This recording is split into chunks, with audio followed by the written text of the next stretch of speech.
প্রভু যিশুর গৌরব হোক। আদি পুস্তক 5 অধ্যায় 1 থেকে 11 পদ। আদম বংশের বিবরণ। আদমের বংশাবলী পত্র এই। যেদিন ঈশ্বর মনুষ্য সৃষ্টি করিলেন, সেই দিনে ঈশ্বরের সাদৃশ্যেই তাহাকে নির্মাণ করিলেন, পুরুষ ও স্ত্রী করিয়া তাহাদিগকে সৃষ্টি করিলেন। এবং সেই সৃষ্টি দিনে তাহাদিগকে আশীর্বাদ করিয়া আদম এই নাম দিলেন। পরে আদম 130 বৎসর বয়সে আপনার সাদৃশ্যে ও প্রতিমূর্তিতে পুত্রের জন্ম দিয়া তাহার নাম শেত রাখিলেন। শেতের জন্ম দিলে পর আদম 800 বৎসর জীবিত থাকিয়া আরও পুত্রকন্যার জন্ম দিলেন। সর্বশুদ্ধ আদমের 930 বৎসর বয়স হইলে তাহার মৃত্যু হইল।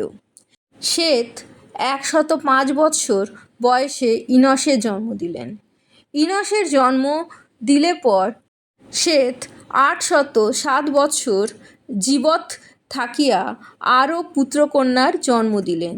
সর্বশুদ্ধ শেতের 912 বৎসর বয়স হইলে তাহার মৃত্যু হইল।